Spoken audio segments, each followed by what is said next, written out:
who do you think I should ask next? Do you have one or a few names in mind? I would like to mention my old colleague Jimmy Janlen from CRISP. You have to say Jimmy in English. Jimmy. Jimmy. We say Jimmy in Sweden. Yes. I think he's really good at visualization and general agile guy. Mm-hmm. I think he's independent nowadays. Indeed, he is. Yes.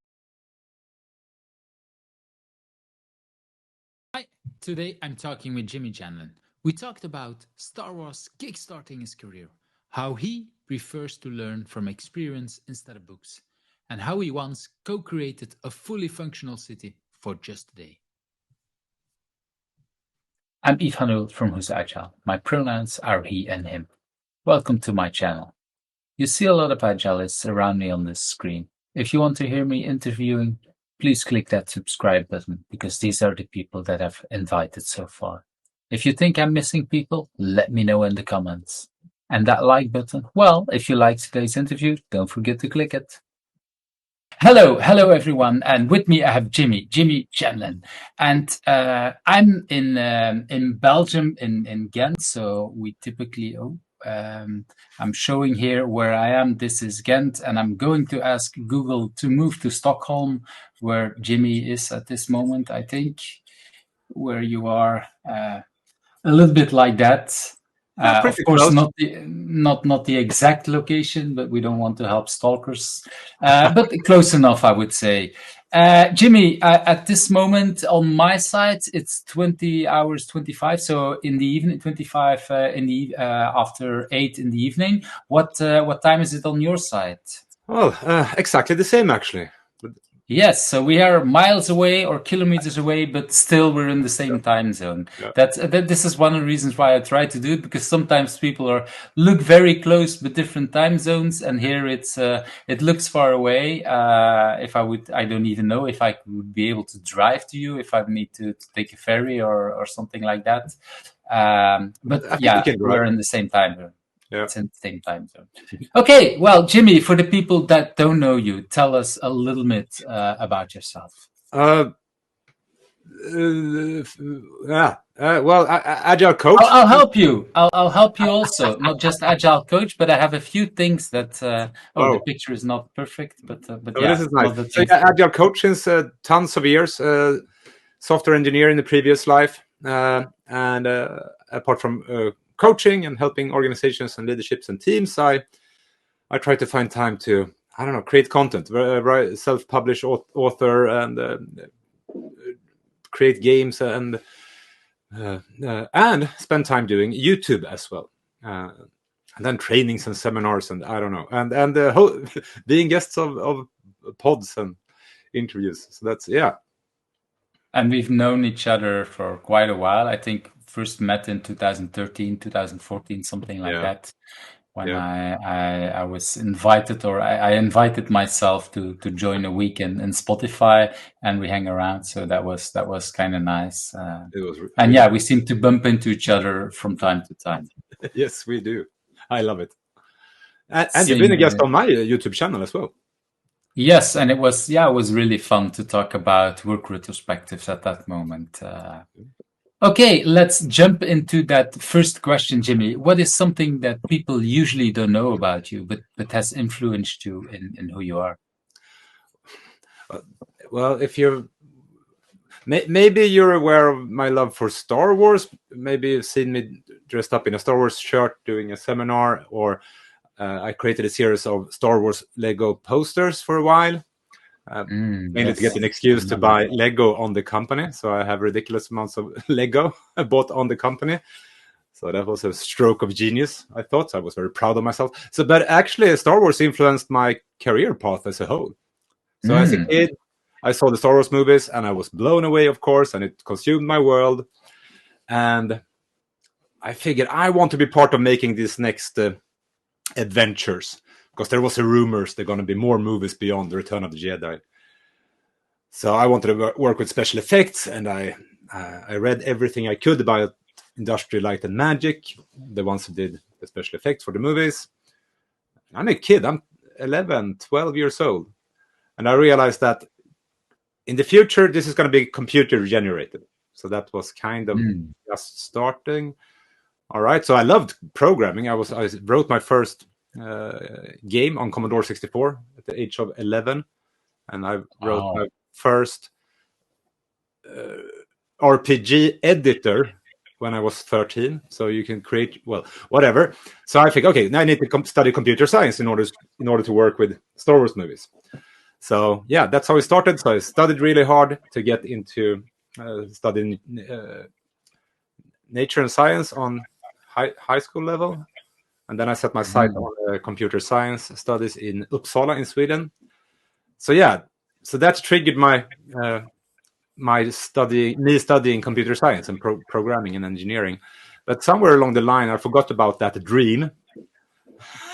So once I was done or took a break from the university, I started working as a hired consultant in the Microsoft domain, Visual Basic, C#, C++. Wow, okay. Yeah. So. Well, I've been doing the same thing. I've been working. I wrote a screensaver for the year 2000 in Visual Basic, and afterwards people told me you can't do that. So I didn't know it at the time, but I did it. But it's interesting. So because of your love for movies, you realized, even already at the age of 11, realizing that okay, next of these things for movies will be done on computers. That's already pretty impressive if you can realize that at the age of 11. So I got a hunch. Yeah, I got a hunch for 12. Early on when I was 12, 13 at least. I wanted to work with a proper physical special effects, but there were more and more done with computer graphics, and I thought I love computing, I love programming, so let's combine that, and that helped me actually push my studies, because I wasn't that good in school, but I knew that in order to get into that in university, I need to go to that, study that thing in high school, and to get into that program, I need these grades. And I was nowhere near. But that's actually a good drive if you already have an idea of the future, even if you maybe have lost that idea of that programming, or at least for now, but it drove you to help you and getting better grades and helping you. So I wonder what happened to that person, because people talk about 5 years plans, and that just confuses me totally. Well, I plan months ahead, and I don't want to plan more ahead now. I'm just trying to have fun next week. But at that time you had a vision, but maybe you had a vision of where you wanted to go, but you didn't have a full plan, in the sense that, or at least you forgot about the plan. So. But it definitely had an influence too. And you kind of already answered a little bit the second question, but I wonder if there is another answer to that as well. So if you had not been doing what you've been doing now, what could have become of you? If that would not have been that special effects, was there something else that you wanted to do as well somewhere? Yeah, so the one you're guessing at, producer, movie maker of some kind, that's a dream, and still is. I'm trying to believe it's not too late, but it is, right? Maybe... maybe one of the movie makers of the future is watching this and says, "Yes, I need Jimmy." Yeah, with no background or expertise, but yeah, okay. And maybe an artist or a painter, because that's what I love that too. And now the only way I get the ventilation for that is drawings, so the illustrations in my blogs or videos and books.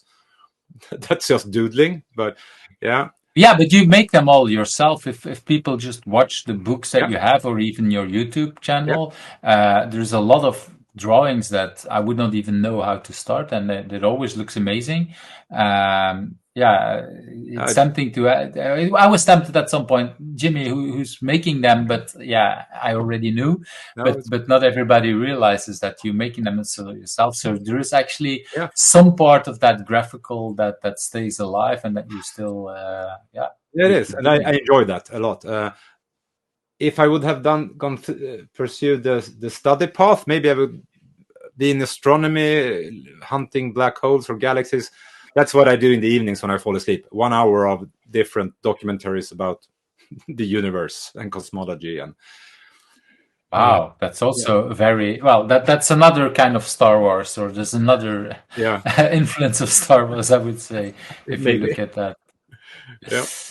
But not enough to keep you awake in a sense, if that makes you fall asleep. But that's definitely are two different kind of things that maybe not many people know, and what you could have been doing. Let's move to that third question. What do you consider a challenge for you right now, or at least a challenge that you want to share? Because there might be challenges that you don't want to put open on the internet. But what's a challenge, and why might that be a good thing for you? This was a tricky one. I quickly read through the questions as prep for this, a few hours ago, and this, time, not too much, not enough time.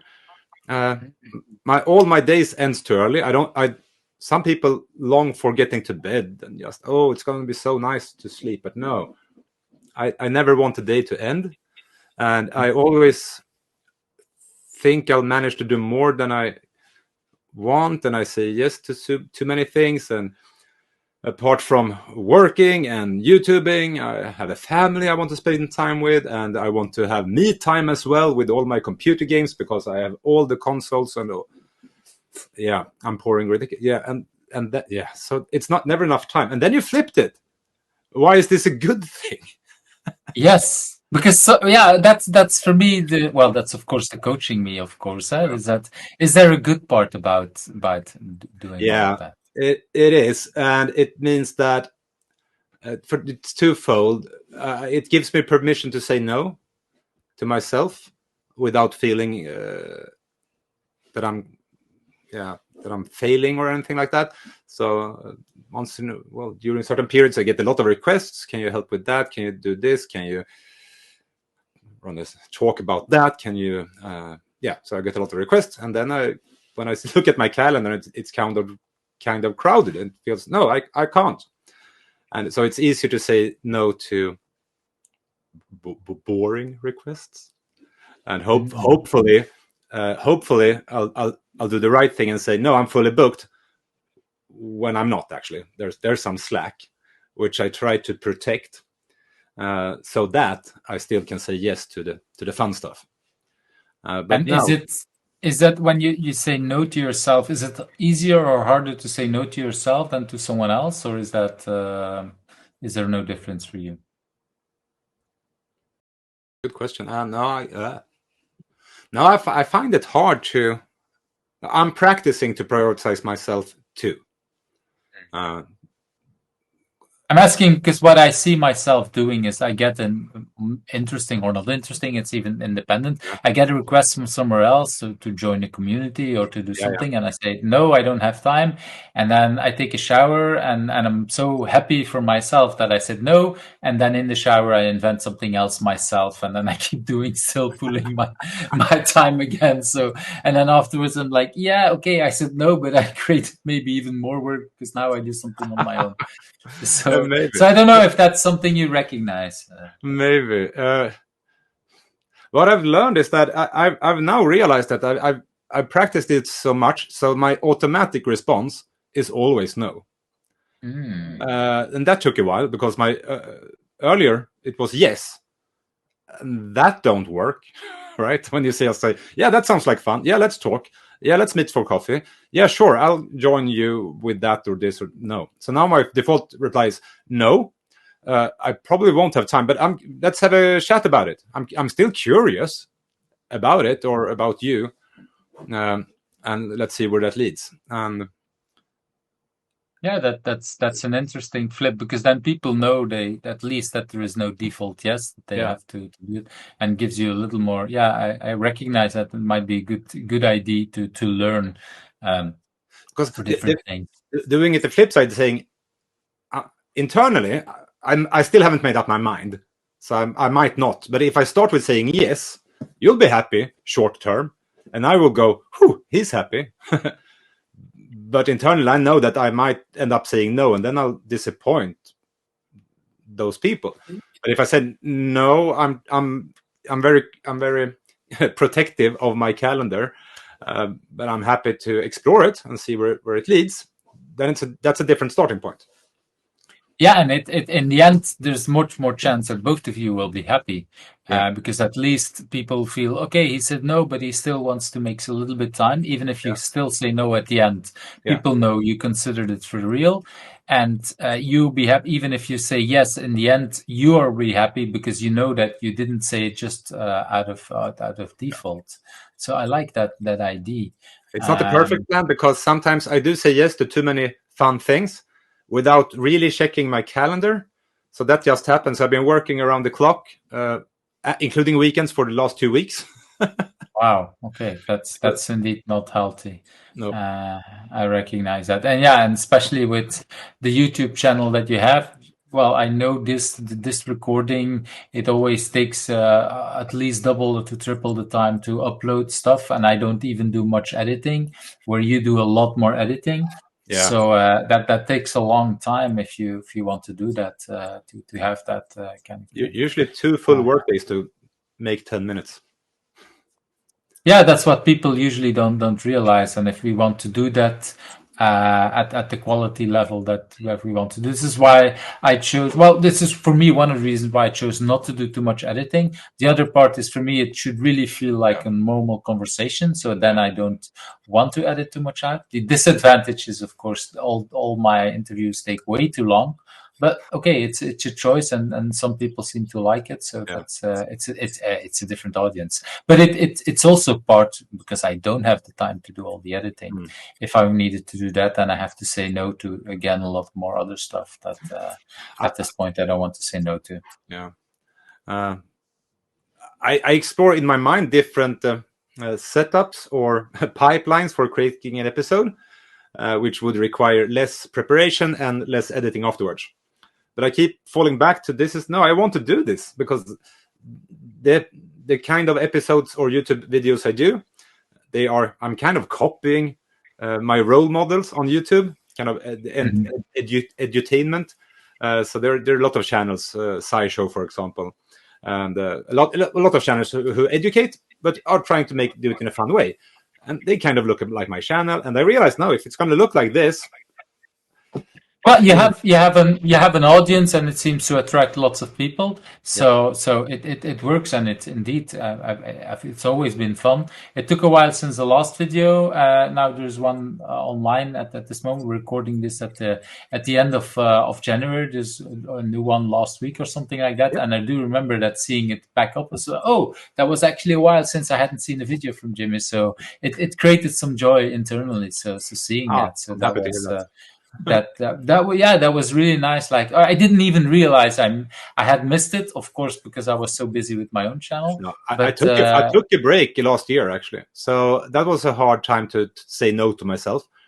I did one in January 2022, and then I just worked too much, so I said, no, I'll need to push this.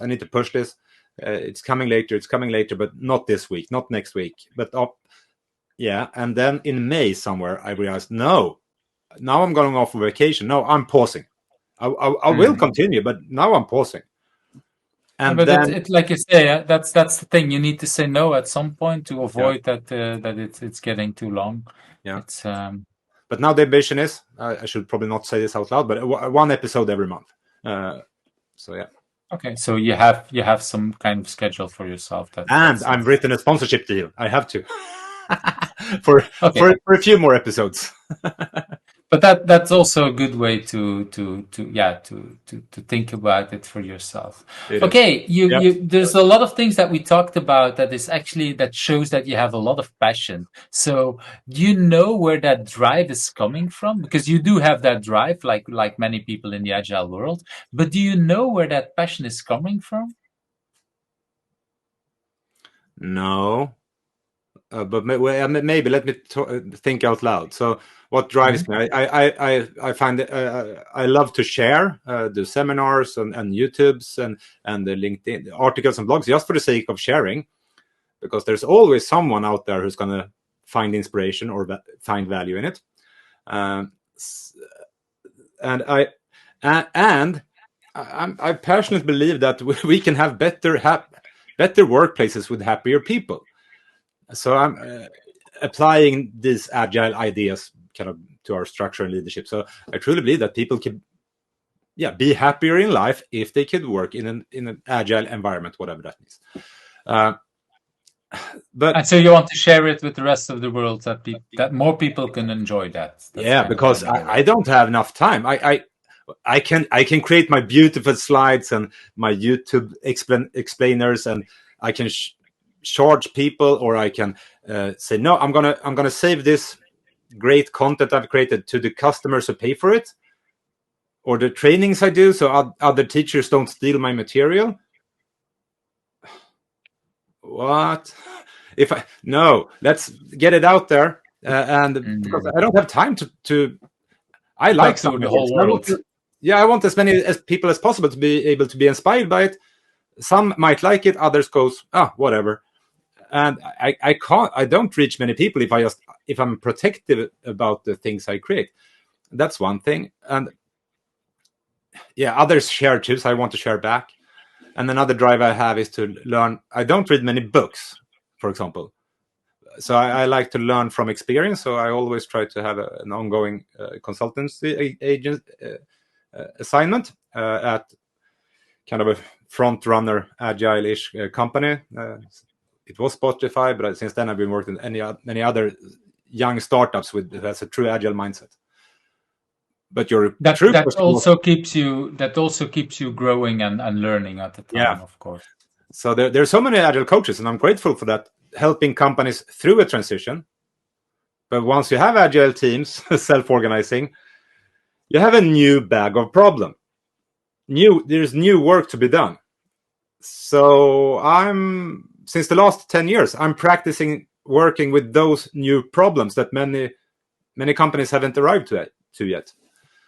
Interesting, because I see a lot of people that are always talking about interested in the thing that you're doing, but not many people want to help out in the transitioning to that, because everybody wants to work at Spotify, but nobody wants to help create Spotify, because right now Spotify, a lot of people know where they are, and like you say, it's not like they don't have any problems anymore. They have many, just like many other companies, but at the same time, they're so years ahead of others. But getting there is for me also one of the hard parts. But also I kind of like it, not because I'm so masochistic, because sometimes it's hard, but also because I know there a little bit like what you say. There's so many people who are in a bad part of life don't realize that there is a better world. And so I think we need balance of both, because of course, just like you, I like to work in that new shiny place with new problems, because in some of the older companies, it's the same problem that I've solved in another company 10 years ago, in a sense. But the people are still suffering. So that's... but I do have many friends and colleagues who work as agile transformation coaches. And I appreciate that. And they think it's fun because they see a true impact of helping people becoming happier. So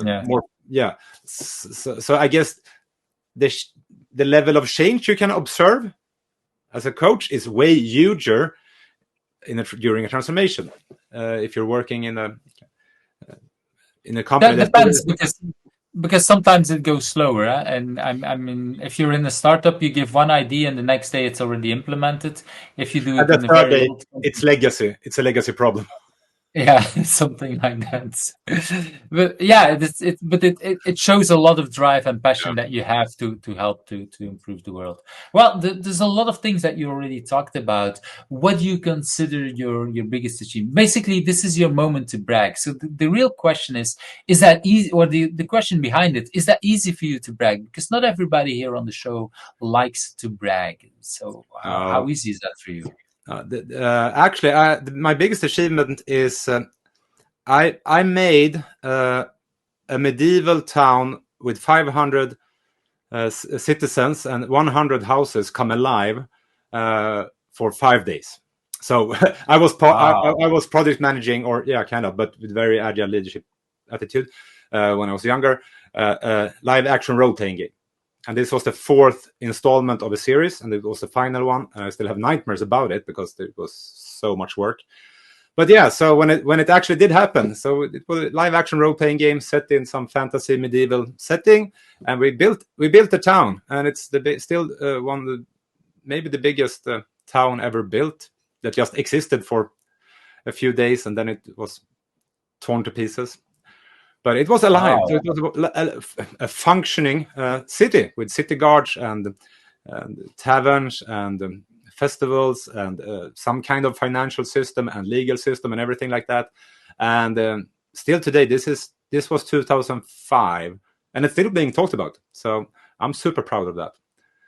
Wow, it sounds like because it must be fun to well, it's kind of strange to create something for just a few days, but in a sense that if you think about the movies, then they create movie sets also just for very small setups, and then they get, of course, the difference is that they completely film it and they have something, and with you it's more in the dreams that it comes back to you and all the other people. How do you say 500 people were there, and was that 500 people? So in Wow. people-wise, it's not the biggest one. There has been bigger, but in terms of production-wise, this was probably the biggest one. And I learned a lot about leadership, because it's one thing to be a manager at a company where you actually set people's salaries. That's an ultimate weapon. You either change behavior or These were volunteers, basically. Only volunteers. So I learned about inclusive leadership, creating a strong vision, letting the vision be adopted by the participants, and they built upon the idea and the world we created. So I included them as well. So you had an idea and a vision, but in the end, what was built was not exactly your vision. That was built upon by a lot of other people. Yeah. So we painted a really, really vivid and strong idea of what we wanted to create, that people could rally around, because it would require a lot of work for everyone. But then as it grew, we kind of crowdsourced the world building, because you're creating so people contributed in all different ways, not only with their own participation, but also in the content on the website. We built a kind of social platform like Facebook, but only for this live, so people could talk and get together before and blah blah blah.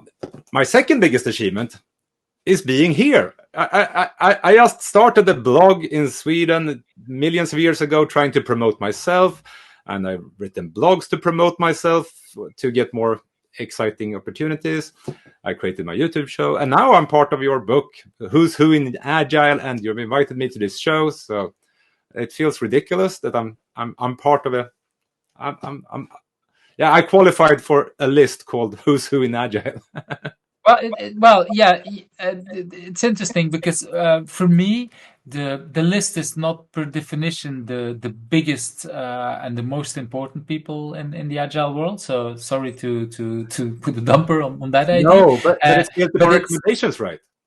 Yes. So the thing is, for me, there are some big names in here. We have Alistair Coburn, who's, for example, one of the people who created the Agile Manifesto, and Esther Derby and Diana Larson. So these are indeed big names. At the same time, for me, it's also the people from the future, the agilists from the future, and interesting people all around the world, and that's it. Well, and I think every time that we bump into each other on or offline, it's always an interesting conversation. And so that's what I thought would be interesting to have you here and to have that conversation. To listen and to learn from you what brought you here. And you already brought in many different interesting things to learn where everything is coming from. And you talked just before that your dog might show up in the show, and so indeed he does try to be here. 1 second. No problem. He can't get up on the bed on his own. So yeah, I'm back. Yeah, that sometimes happens with animals. Well, let's go into that next question. Do you have a personal agility tip to share? Agility tip? No, I don't have a good reply on this one. Personal. So I need some context. So you might edit this out. But what do you mean? So how am I agile in my personal life, or? Well, that's I'm probably not going to edit this out. The reason why I didn't give too much context, and I do that on purpose with many people, is that it might inspire people to talk about different kind of things, and everybody or many people look at it in a different way. So, so basically, it's a question like whatever feels that you do to help yourself in personal agility, whatever you do. You talked already a little bit about, okay, your fear of missing out and saying yes all the time, and now saying no by default. That could apply as such a tip. So other things that you do in your life, it could be as a coach, it could be something else where you say, okay, this is... All right, I'm gonna see. Okay, I'm gonna. My twist on this is gonna be things I do that could be applicable for an agile team, for example. So maybe one is plan for Slack. Maybe. And then you don't mean the tool. No, I mean for Slack in your calendar. If you plan your sprint or the quarter to the brim, yeah, we can push one more thing. Oh, now it's full. Let's add a stretch goal. No, don't do that. So if you're considering adding a stretch goal, make one of your goals a stretch goals instead, because you need time to, well, you're going to bump into surprises. There's going to be others wanting your help, and it's desperately wanting your help, and just say, no, look at our sprint time, it's full. But it's a really boring, sad answer. So plan for Slack, and the way I do it is I mark days in my calendar as Slack days, and that helps me say no on the personal level, because I don't work to become rich. I work to, well, pay my bills, obviously, but I work to have more free time. So I try to mark 1 week in the spring and 1 week in the autumn as I'm no work, and then actually, well, when I'm doing this properly, I do it 1 Slack day every week. So when someone comes and requests, that's not in the weekends, I assume. That's in the weekday, exactly. Yeah, it's during the week. And I guess you can't do this as an employee, but as a consultant, I can, and especially since I'm my own boss. So when someone comes and requests something, can you run a workshop, or can you do a seminar, or can you run a training? And that day is worked as Slack. That means, no, wait a second, I'm actually giving up my free time. I might do a YouTube, I might write a blog. That was been a while because I now do YouTube, but it could sometimes I just play my PlayStation because I want to. So that just having Slack there puts a price on the request, and I think the same could go for a team. That might be we have a mob programming mob session day to learn new stuff, or no, we're going to do a book club, or no, there's a price for our Slack days. If it's super urgent, of course. If we can help, if we can learn from it, of course. So yeah, plan your Slack days and value them. So I like that, because it's very tempting to fill everything. And then it eats into your evenings and nights. And of course, this is recording in the evening, so it's a bad example. But at the same time, I think it's important, because before you know it, there's other things. Well, just like the example of tonight, we had it planned at 8:00. You said, well, I can do it a little bit earlier. And I was like, no, wait a minute. There's something else that I had planned to do for my family. So that stays more important, even if it's tempting to say, let's do this earlier. And I think, you say, it's interesting that you talk about, working to get rich, or to I think the new riches is indeed our own time. What do we do with our time? for me, one of the main reasons to become independent was so that I could follow any kind of training I want, and that's a similar kind of richness that I could say, okay, well, for example, the time I visited you at Spotify, I could just say, okay, that's the best way I learn.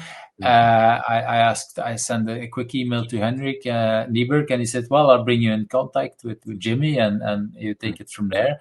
And so I was able to then just say, okay, I take a full week off. I don't make any money, but I visit and I learn there from doing that. And that's the kind of thing that I think is indeed important. Let's value that time to do whatever. And for me, for a very long time, it was learning.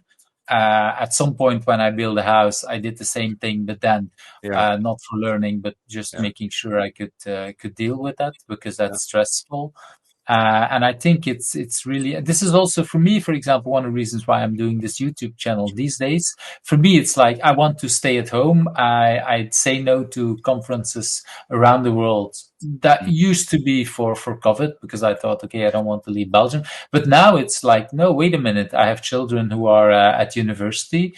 They probably won't be for living at home for another 5 years. So this is the moment I try to be home as much as possible, even if I won't see them much tonight. After this is recorded, they will probably stay in their room. But at the same time, I'm here, so if there is anything, I can just pump out or do anything else. I'm in my own bed, and so that's the kind of freedom that we buy, I think, and that's what I'm hearing. So for you, that is a really important tip, and it's really true. It is important for teams. It's hard. I think it's even harder for teams. No, it depends on their, I guess, courage and how much they're encouraged to take responsibility for their own future.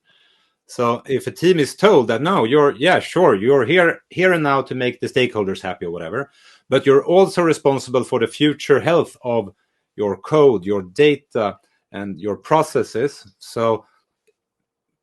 And if the team now says that, no, okay, brilliant, then we're going to take 1 day every second week, future-proofing ourselves. We're going to spend time that day. In the morning, we're going to talk about if we're going to refactor something or automate something or study something, because we're doing, so it's beyond here and now. To avoid that, if that we don't get called in the evening because there's a problem with our thing, and then if we can do that during the day, we make sure actually we won't get called during the night, because that's one of the things that might help. That's actually a very good example. And if you're going to have a Slack day in your sprint, don't do it on your last day if you have time, because you're never going to have time. do it the third or fourth day in the sprint.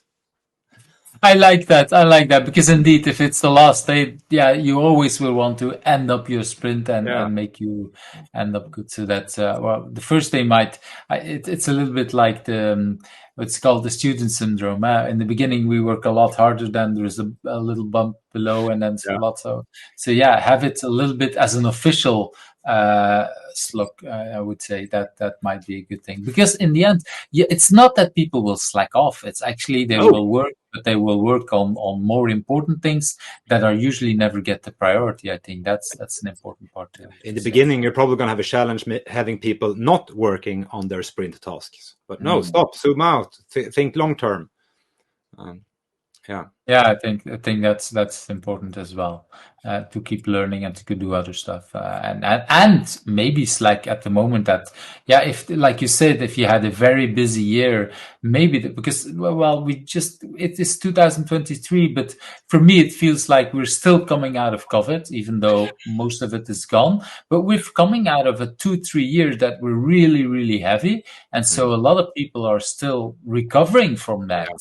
And in that sense, the fact that we survived is already something to say woohoo, and let's take the time to now, because that's what I see. A lot of people, and I'm to blame for myself as well. We pushed forward to say, okay, we need to survive this. We need to do everything to keep our business glowing, to keep our family glowing. Everything, because it's been hard. So let's work it through. Let's make sure that we can survive, even if it's a little bubble, even if it's with seeing less friends, if it's with whatever. And now we need to take back the time and say, okay, wait a minute. It's been hard. Let's make sure that we don't forget the investment that we did, and maybe. Well, I was not looking for the word investments. It's more like we pulled the energy that we had out of there, and we need to rebuild it, because for a lot of people, went below zero to survive this. I think. Yeah, I don't know how it was for you, but that's at least what I saw through many people around me. The COVID was a weird time. I just started traveling again, still trying to be conscious, obviously, about the environment and so forth. But no, I'm still trying to get back to the habit of actually physically meeting people. Or when I say a coffee, I realized that there's an option to actually meet. You don't have to have a coffee by the video. So yeah. And that actually brings me to that next question. What have you learned about remote working? Well, two things popped to mind. One, when COVID hit, and then one realization just the other week. When COVID hit, I thought, fuck, no more fun workshops. How are we going to have teams get together and collaborate and discuss? This is going to ruin everything I know about good dialogue and discussions and decision making. And then after a while, I realized that no, it's totally doable with videos and Miro or Mural or whatever tool you have. You just need to change your facilitation style. I realized that 80% of the things I knew about how to facilitate the discussion were applicable in remote settings too. However, I can't just approach the whiteboard and invent a structure. I need to prepare the structure. I spend 5 times as much time preparing a digital workshop as I do a physical one. But it's totally doable. And in some situations, I even prefer remote conversations and workshops and decision making, because it's easier to work with structure and creating a democratic place where every voice is equally heard. So it's easy to, through structure, make sure that everyone is heard, all opinions matters, and so in some sense it's easier. However, it takes longer time if you want these deeper discussions and you truly want to find deeper agreement and shared understanding. If it's a bigger group than 5, that's just practically impossible. So you need to aim for something lower than that, just kind of a consent acceptable decision. So that was one thing. And the other thing I learned just that week, I'm doing some trainings with a new company, and they're young, but they have a setup where they're full remote. They believe in teams, but they also have a bunch of part-time contractors. So 50% of them are part-time contractors, meaning that they're not invested with their heart. They're there for doing work and getting the invoice paid. And they still want to create teams with autonomy and responsibility. And they want to build mechanisms and the structure around that. So that was kind of a new mental maze to navigate around. What can they do? What can I help? What can I suggest? Or what angle should we approach this so that they have autonomous teams who feel as autonomous as possible and feel they are in the driving seat, despite the fact that they want as few meetings as possible. I think this will change, because if you want no meetings, well, then you need 100% bureaucracy. You need super clear accountability, super clear processes, and they don't want that either. So as few meetings as possible is more than 0. That's for sure, and it's probably more than they realize right now. Yes. And that's that. Yeah, I think you put a very important thing there. The fact that it might, there is that balance between bureaucracy and between the meetings, because And in some, well, let's put it, older companies or non-agile companies, they have meetings as a way to do bureaucracy, but they don't realize we can turn things around, and we should really have, for me, meetings should be working moments, the moment that we work, not just talking blah blah blah, but really like, okay, let's make decisions. And if possible, let's see if we can make decisions asynchronous in a way. But that's, again, there you need to have structures. You need to have ways on how to do that. Yeah, everyone hates bad meetings. Everyone loves good meetings that results in something. But I've learned something else. That's a quote I will steal from you. Everybody hates bad meetings, but most people like good meetings or results. But I think, but I do believe that in the times of remote, when we primarily meet through video, I think we also need these crappy meetings, or I mean, non-work focused meetings, because we don't gather by the coffee machine. We don't socialize in the elevator. We don't just bump into each other on our way to office or at office. So I think we need to allow ourselves to have longer meetings. Maybe just schedule 10-minute random chit chat in the beginning, or have a check-in question just for the social thing, because otherwise we're totally going to miss out on that. Yeah, I've said it multiple times here on the show as well, is that what I see is that when you join in a meeting room, physically, people chit-chat to each other until everybody's there. If you do that remotely, people keep working on their computer until everybody's there, instead of using that time to have a little chit-chat. And that's, so I don't call that a bad meeting, but I do understand it's not a productive meeting. It's not an effective one. It's effective, but it doesn't feel efficient, because it's like, wait a minute, we're losing time. But actually, the fact that we're much more connected. I once joked that, do you want to have a very efficient life with your partner? Probably not. You do want to have the chit chat, and you do want to have, how was your day or whatever. You don't want to cut crap and say, okay, forget about all that stuff. Let's do this, and let's discuss this and this and that. And of course, in every relationship, there are moments that you need to say, let's skip a little bit part, and let's make sure that we're effective, because we just have one evening to plan our holiday, or to agree on whatever. One thing. But still, there needs to be a balance. You need to have that chit chat. I mean, it's it's interesting, but we seem to forget about a lot of that when we do remote. Remote feels like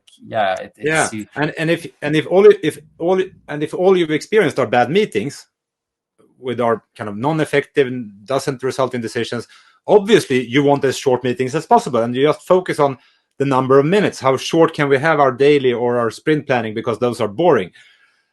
And then it turns into a really quick but totally crappy meeting with no social bonds being made. So, And that is the worst of both worlds, basically. So we're losing time, we're not getting any connections, and no decisions are taken. And so let's no longer have remote meetings, and then it's completely falling apart. And then let's bring everybody back to the office, and then okay.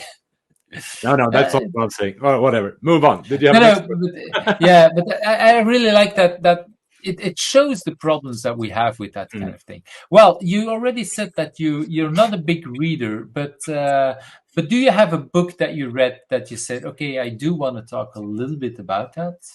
Yeah, I have a few brilliant ones, which others mention all the time as well. Drive. There's one called, where is it? I'm looking at my shelf here. Whatever. But it's this one, Switch. This had a huge impact on me.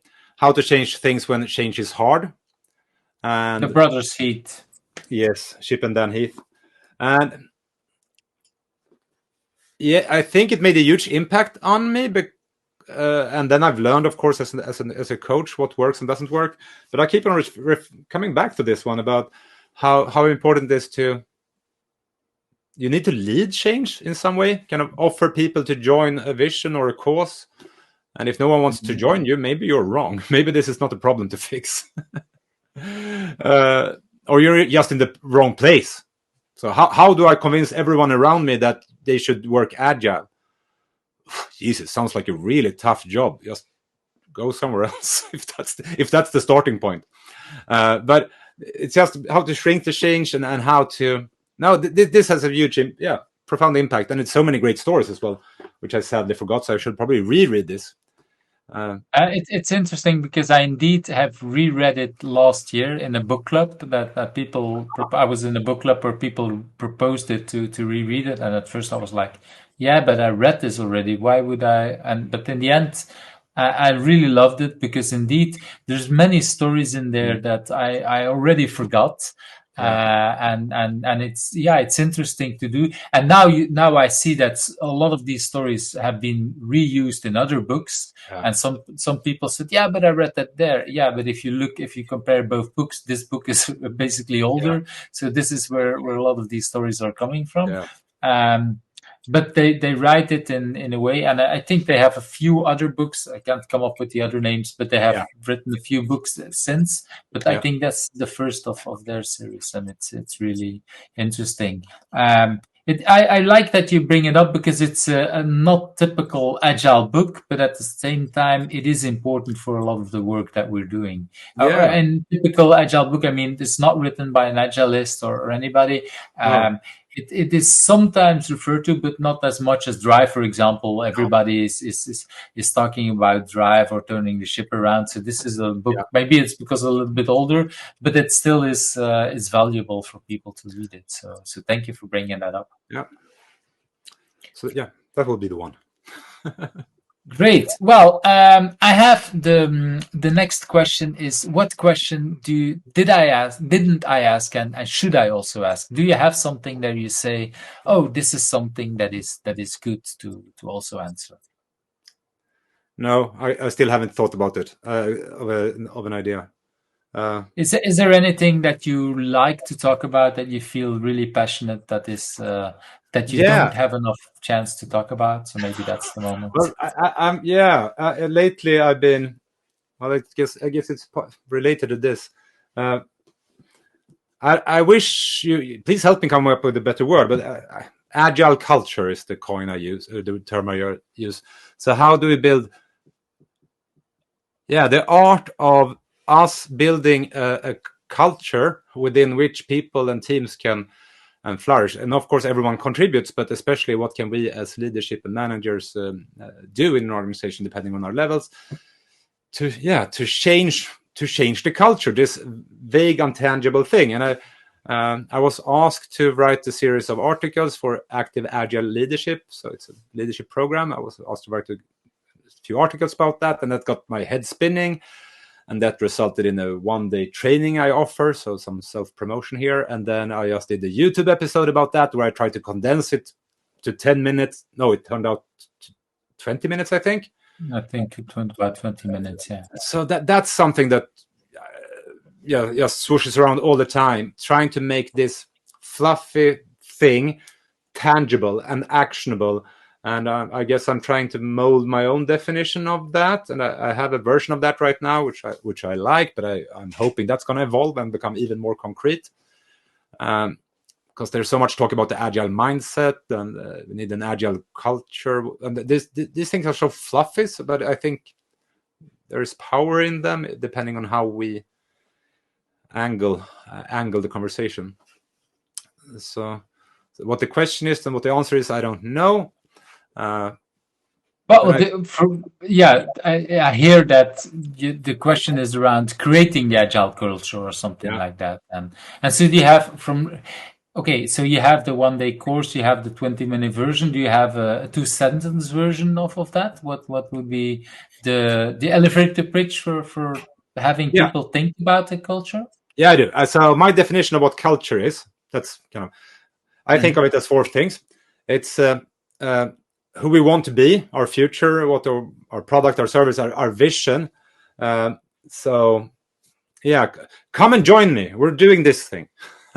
And we're cool and tech, or it's a vision and an identity, a belonging. So, sure, something I can subscribe to this. So that's part of our identity. Another one is I want to take the stories we tell ourselves about ourselves. So there are certain stories, moments of wins or failures, or things we have done, or maybe habits we have that makes us unique. So, or that stupid management assistant. There's things we tend to keep on talking about when we meet over a beer or over a coffee or when we reminiscence. So, and this tells a lot about what's important to remember. So the stories we tell ourselves, or who we want to be, and things like that. Yeah, and we can create this on our own. So whatever you do today, if you're a big boss, and if it's in contradiction with the values we have, which is the third one, that's going to create a campfire story. So the third one is values and principles. What do we regard as important for us to succeed? And which principles guides us when making decisions on this or that role, or this or that model, or this or that process, or so what values and principles guides us in our decision making? And that's it. I link that to that second one in the sense that, for example, if you have children, or when you're children, if you say that this is for me a certain value, the first thing the child will do once they're in puberty is they show you a mirror and say, well, maybe you think that's your vision, but in practice, you might not always do that. And I think that's the same thing in companies. People will show you the real thing, and that makes good discussions. Is it the real value or not? And sometimes it is, and we just fail. And that is actually good to see that, I think. Or that's do you a have good point. No. That's a good point. So maybe the stories we tell ourselves about ourselves is the flip side to the values and guiding principles. So when our actions don't match the values, it creates stories. But I guess also when we do what we say, that can also create stories. Mm-hmm. And the fourth one is behaviors that are rewarded or reprimanded. So how do I need to behave in order to be shown appreciation? And when do I get the smack on the finger? Which is also showing us the real values, because if we say we want transparency, and the moment people are transparent and we punish them, so obviously the rewarded behavior is to lie or be silent. Right. So so that's the other. There's another flip side of this. The processes and structures we operate within makes us practice some behaviors and skills. So, for example, if we're competing against budgets, so there's this much coin, and then we have projects. And if I'm a great project manager, I get a big budget. Well, if that's the structure in which we kind of prioritize work, I'm gonna practice certain skills and behaviors in order to be successful. But if we have autonomous teams, and if I want to do more stuff, I need to kind of prove that whatever we do have an impact, and I'm gonna present an hypothesis. So that structure promotes a different set of skills and behaviors.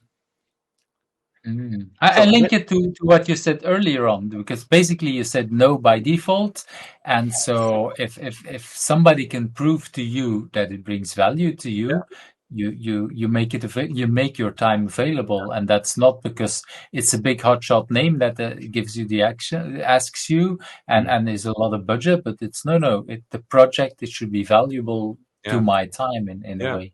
So I see that there is already some links to how you act yourself. I really like that definition, because it's indeed, if people want to look more, they definitely should watch your YouTube video from that, like you say, it's about 20 minutes. They can learn much more into detail, but I really like that video, because indeed it makes us think. And in the agile world, we've been the last 2, 3, maybe 5 years been talking a lot about agile mindset, but what is it? And this gives much more structure. And for me, a lot of I've been going the last year and a half, 2 years, I've been thinking a lot about that. And for me, most of the agilists I know, we might like agile mindset, but how we learned agile was much more by doing stuff, by creating stuff. And so I cannot talk you into a new mindset, but we can work together, and then you can learn to appreciate some of that, and that might change your mindset. And I think that a lot in what you said in that video reminded me of that, and that this is for a lot of the things. And I think this is where we need to look more into detail. Of course, the mindset is important. You don't hear me say that it's not important, but how do we reach a mindset? It's much more by doing things and by again, the values, it's how we live the values. It's not how much we talk about these values, and then the rewarding and everything around. So basically, it's creating a whole ecosystem. That's what I'm hearing saying, that it's all supporting each other or not supporting each other, and then it will become hard to do that kind of thing. So thank you for taking that time to create both that workshop and everything around it, because I think it's valuable, and especially like you say, if you want to help the new kind of companies, the forefront runners, to look at and what does it actually mean to create such a company. These things are really important. Yes, you need to work with the whole system. You can't just help that team become agile. You need to, the whole shebang, basically. Yes, it's interesting. Okay, let's move into that next question. Who do you think I should ask next? I think you had two people in mind that you wanted to invite. Yeah, Sandy Mamoli and Victor Sessan. And so this is Sandy. This is Sandy. I lived from Nomad, I think, if I'm Nomad correct. So I worked with Nomad her. Well, I knew her before, but I lived in New Zealand for 6 months. And I was actually a member of Nomad 8 for that short period of time. So I got to know her even more. So yeah, she was a friend before, during my visit, and afterwards. And she's a brilliant agile coach. That brilliant book is super popular. So yeah, great agile coach from New Zealand. So I think that's not on your map so far. No, I have a few people, but yeah, not enough in New Zealand, that's for sure. I think, or maybe more in Australia than New Zealand. It's interesting also because you worked also with CRISP, and if I'm not mistaken, CRISP and Nomad 8, it's related in the sense that one inspired the other. I keep forgetting in what direction which one inspired who, but could you say a little more about that kind of, because it's a really interesting concept as a company, no? No, I think they reached out to CRISP. They were my story goes, at least, that they were inspired by CRISP. So they were small and they reached out to figure out, they didn't want to build a huge corporate consultant company. They wanted something small and close and manageable without bosses. And so CRISP in Stockholm, let's meet them and talk to them. So they took a lot of inspiration in the beginning. I don't know how their structure looks today, but I assume it's still inspired by that. So they visited. And for the people who want to know more, I think on the CRISP website for a long time there was a lot about that, how the company was structured, how you people worked around working without a CEO, how you looked at, okay, can we create a company that doesn't want to make profit but that can reach out to zero balance and things like that. So very inspirational on how people could work with the challenge, very open about the challenges and everything there. And so it was very, very interesting to learn about that company structure. So I was not surprised that it was inspiring to others. And you wanted to also talk about Victor, if I'm Victor Sessan, we worked together at Spotify for quite some time, and he amazes me. He managed to be he reads as much books as you, I think, and he managed to kind of decipher them and talk about them. And he's always on the cutting edge of all the latest ideas and whatnot. And he has a great, amazing podcast. And now he's just, I'm so impressed by his drive and clear mind and sharp way of expressing himself. So yeah, I truly appreciate every time I get to spend or talk with him. So, and he's been a guest on my show as well. It's I'm really happy because I know him by name. Actually, I don't even know if we've met before. I doubt it. I'm not sure, but I think we know each other, or at least I know him. And my list at this moment is more than 300 people. So I don't have so basically how I work, and I've said it on the show before, is that I only invite people by the time that they're invited by someone else, or I try to limit. I just have a few people that I think you were invited by Gustav. I think you were on list. So I don't remember. It's not always recorded in the order that people were inviting, but I'm trying to I already know that this show won't go on until I have talked to every 300 people, because that is 6 years, so that's way too long. And if you ask every person to nominate 2 others, exactly, that's the other problem. Yeah, that's a little bit what's going on. But at the same time, it's like, okay, I will keep doing it, and it's basically it's in the order that people invite, and then it's in the order that people can come on the show, and that's fine. I mean, that's another way of having diversity, and sometimes indeed we can have 2 people on the show if they're working together or wrote a book together, or it's a couple or whatever. So that's is one way that I can deal with that. But most of it, I just know that I will never reach 300 or 400 people, but then that's fine. It will go on as long as I have time and energy for it, or if I keep living. That's of course another prerequisite. But already Marcin Florian has offered to help out with doing some of the recordings. So that's another way of scaling out. That's also another possibility. But yeah, like everything, we need to look at what are the options and looking at it. Anyway, Jimmy, it's been a wonderful time. I really love to have you on here and to have the talk. If people want to connect with you, what's a good way to reach out to you? The best one is LinkedIn. That should be your LinkedIn page, if I'm not. I check it every day, and I reply as quickly as I can. So yeah, that's the best way. And well, and I think on your website you have a lot of things that people can download, they can buy, and everything. The little books that you talked about, the booklets, the Jimmy cards. I would definitely, they were in the beginning of the video. The Jimmy cards, I still. No, I don't have them lying around. I probably have them in my backpack. But yeah, these are one of the things I like to flip the cards and just have just ask people some of these questions. So it's been wonderful. And yeah, this conversation it gives me again lots of energy. I hope people enjoyed it as much as I did, and I'm sure we'll keep in touch and inspire each other one way or another. Yeah, we seem to find a way. We seem to find a way. That's the way to put it. Okay, see you. Thank you, everyone. Bye-bye. Hope you had a good time. Nice to meet you. Thank you for watching Who's Agile, where the stories of agilists come to life. I hope you liked today's interview. Subscribe if you're not subscribed and want to get to know other agilists.